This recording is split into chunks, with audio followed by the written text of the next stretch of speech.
Warahmatullahi wabarakatuh. Alhamdulillahilladzi anzala as-sakinata fi qulubil mu'minin liyazdadu imana ma'a imanihim. Asyhadu an la ilaha illallah wahdahu la syarikalah wa asyhadu anna Muhammadan abduhu wa rasuluh. Allahumma fassalli wa sallim wa barik ala sayyidina Muhammadin wa ala alihi wa sahbihi ajmain, amma ba'du. Faqad qala Allah ta'ala fil Qur'an Karim, a'udzu billahi minasyaitonir rajim, bismillahirrahmanirrahim. Wa amma man khafa maqama rabbih wa nahan nafsa 'anil hawa fa innal jannata hiyal ma'wa. Shadaqallahul azim wa shadaqa Rasulullah sallallahu alaihi wasallam. Seluruh jamaah kuliah subuh yang sama-sama dimuliakan oleh Allah Subhanahu wa taala.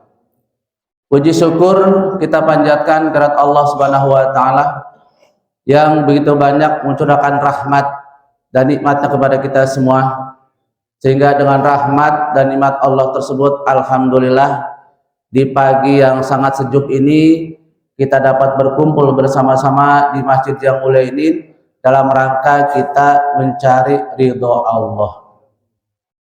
Karena sebaik apapun amal kita, perbuatan kita, tanpa ridho Allah tidak ada apa-apanya. Ya, mudah-mudahan semua hati kita ikhlas datang ke sini. Karena saya lihat dari wajah-wajah juga wajah ikhlas semua ini, wajah-wajah yang ahli ibadah. Ya, mudah-mudahan nanti hari kiamat kita dipanggil oleh Rasulullah Shallallahu Alaihi Wasallam karena wajah kita wajah yang ahli ibadah. Selalu wajah kita sirami dengan air wudu. Ya, kelihatan. Ya, ada kata Allah, simahum fi wujuhim min athari sujud. Kelihatan dari sisa-sisa bekas-bekas sujudnya kelihatan. Ya. Hadirin yang berbahagia, pada kesempatan pagi hari ini saya ingin coba menyampaikan satu hadis. Hadis ini diriwayatkan oleh Imam Bukhari dan Imam Muslim. An Abi Hurairah radhiyallahu anhu, anin Nabi sallallahu alaihi wasallam qala, sab'atun yazilluhumullahu fi zillihi yauma la zilla illa zilluh. Ada 7 golongan yang nanti pada hari kiamat akan mendapatkan naungan dari Allah. Pada saat itu tidak ada naungan kecuali naungan dari Allah Subhanahu wa taala. Kenapa saat itu perlu naungan? Karena di dalam Al-Qur'an maupun hadis diterangkan nanti pada hari kiamat manusia itu bermacam-macam keadaan. Ya. Kata Nabi, ada orang nanti yang berjalan dengan ngesot, ada yang berjalan kaki, ya. Bahkan ada, kata Nabi, yang berjalan dengan muka, dengan wajah. Sampai sahabat tanya, ya Rasulullah, bagaimana mungkin orang bisa jalan dengan mukanya? Kata Nabi, kalau itu kehendak Allah bisa saja terjadi. Ya. Bahkan nanti kata Nabi, pada hari kiamat di padang mahsyar matahari itu hanya jaraknya 1 mil. Masya Allah. Jangankan 1 mil, sekarang aja yang jaraknya jutaan kilo, matahari udah panasnya luar biasa ya.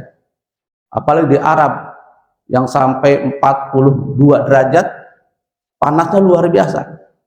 Lah kalau matahari cuma 1 mil, 1 mil itu kira-kira 1,5 kilo ya, kurang lebih. Ini luar biasa.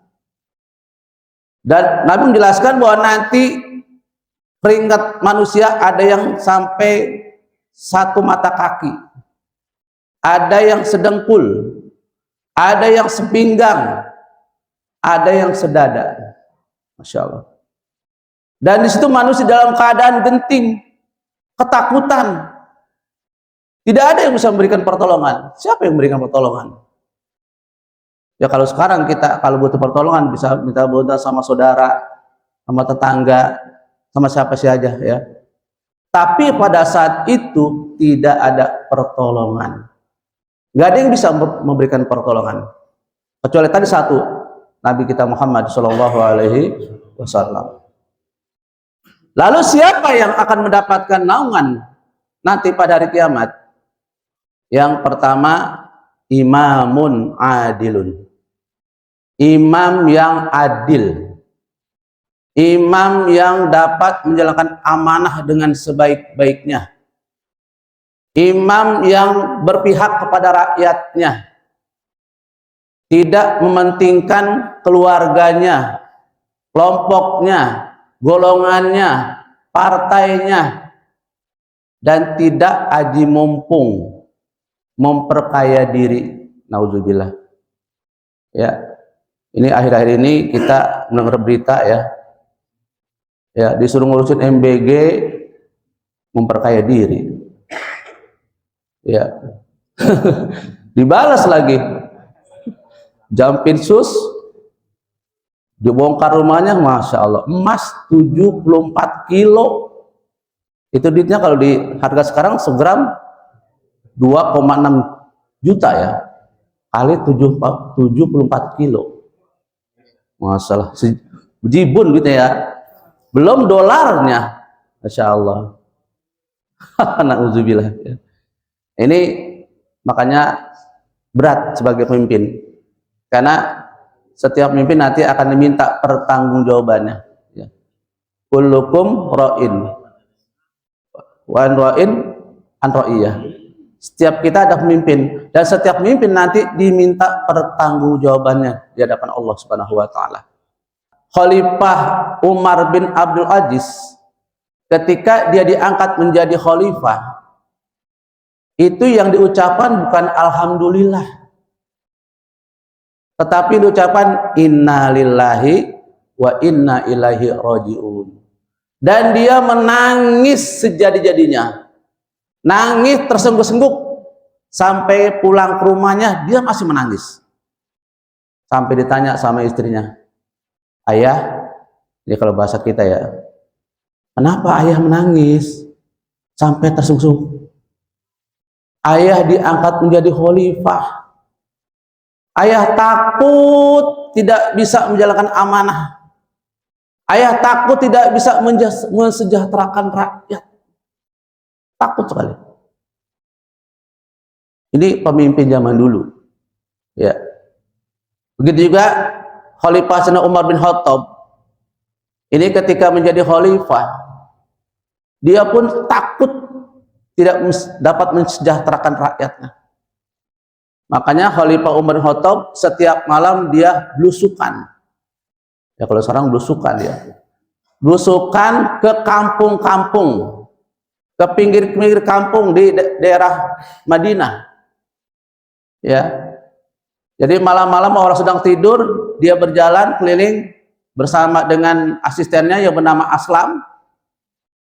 Benar saja, ketika Umar bin Khattab sedang keliling, dia mendengar suara tangisan anak-anak. Ketika dia datangi, ternyata anak itu sedang menangis dan ibunya sedang memasak air dengan yang dimasak apa? Batu. Bukan kentang, bukan telur.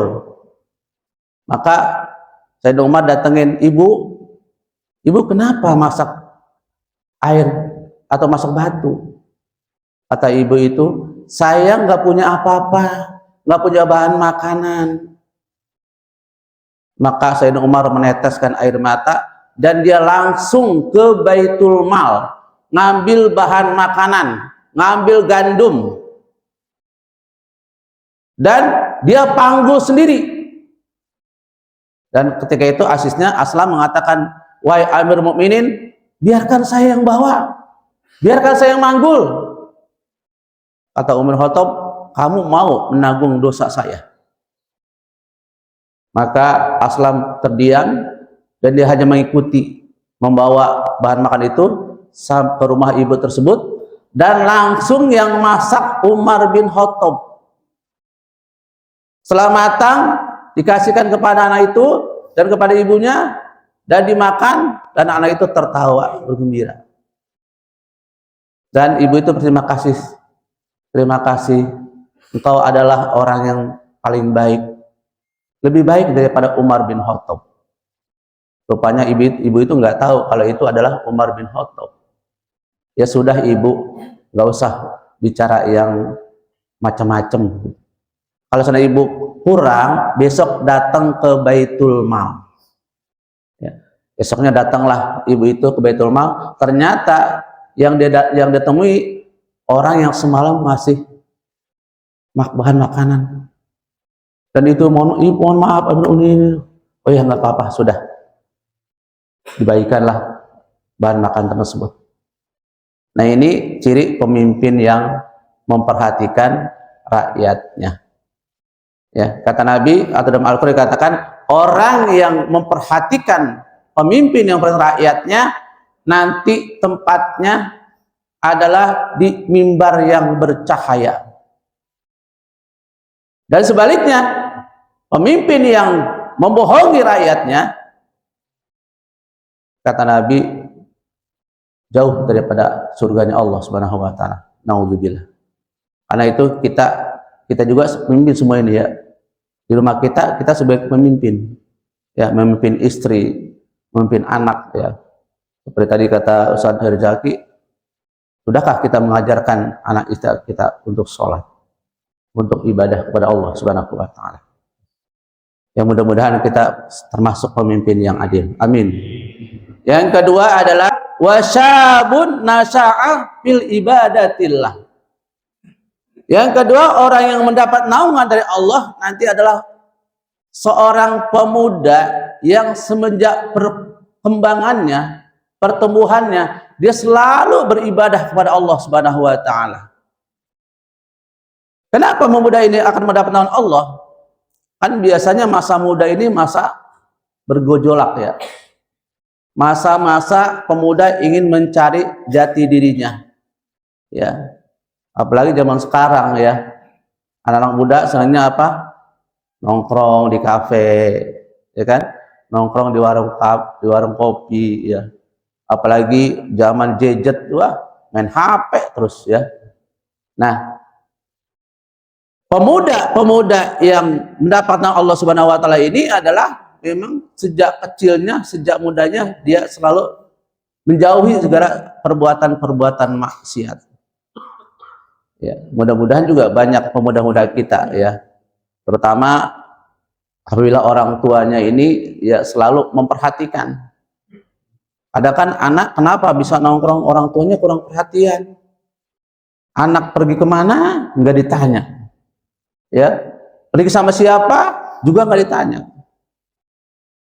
Ini kita sebagai orang tua perlu memperhatikan, jangan sampai anak-anak kita terjerumus kepada hal-hal pergaulan atau perbuatan yang maksiat.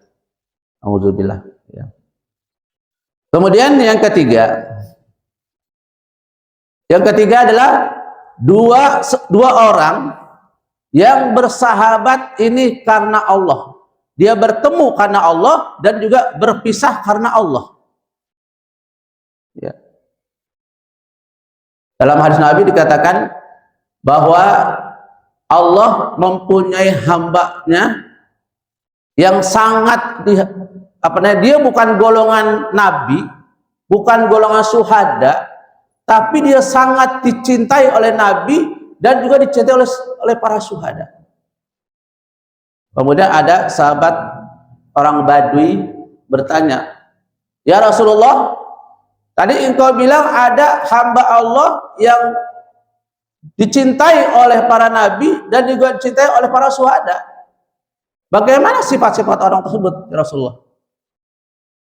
Kemudian Nabi tersenyum. Ya, orang tersebut bukan keluarga, bukan saudara, bukan tetangga, bukan teman, tapi ketika mereka bertemu, ya kayak kita nih ya, kita kan dari jauh-jauh nih ya, bukan saudara, bukan tetangga, tapi ketika dia bertemu, dia saling mencintai, dia saling menyayangi, ya. Dan ini mencintainya adalah karena Allah. Dia bersahabat karena Allah, dia berteman karena Allah, bertemu karena Allah, berjumpa juga dengan karena Allah. Ya, mudah-mudahan kita termasuk ya. Amin. Kita ketemu di sini kan di tempat yang mulia ini, ya, karena Allah. Kita berpisah juga nanti karena Allah. Apalagi nanti ntar kita bersalam-salaman, ya kan? Ada yang sampai cipika-cipiki, ya. Apabila kita salaman, jadi nanti kalau salaman tuh yang mantap ya, gini, ya, supaya apa? Diampuni dosa kita, ya. Karena kata Nabi, mamin muslima ini ya takiyani fayatasafahani gufiro lahuma qabla ayatafarraqo. Apabila ada dua orang muslim yang keduanya bertemu dan mau berjabatan tangan, bermusafahah, itu kata Nabi diampuni dosanya sebelum mereka berpisah di antara keduanya. Ya, jadi mantep ya. Jangan salaman sambil mau salam atau enggak, masa salam mantep. Gitu ya, pada setelah ya. Ya, yang mudah-mudahan kita ya termasuk 7 golongan yang nanti mendapat naungan dari Allah Subhanahu wa taala. Amin ya rabbal alamin. Demikian, barangkali apa ada hilaf, ada salah, mungkin kekurangan saya. Saya Arif Kalam. Wassalamualaikum warahmatullahi wabarakatuh.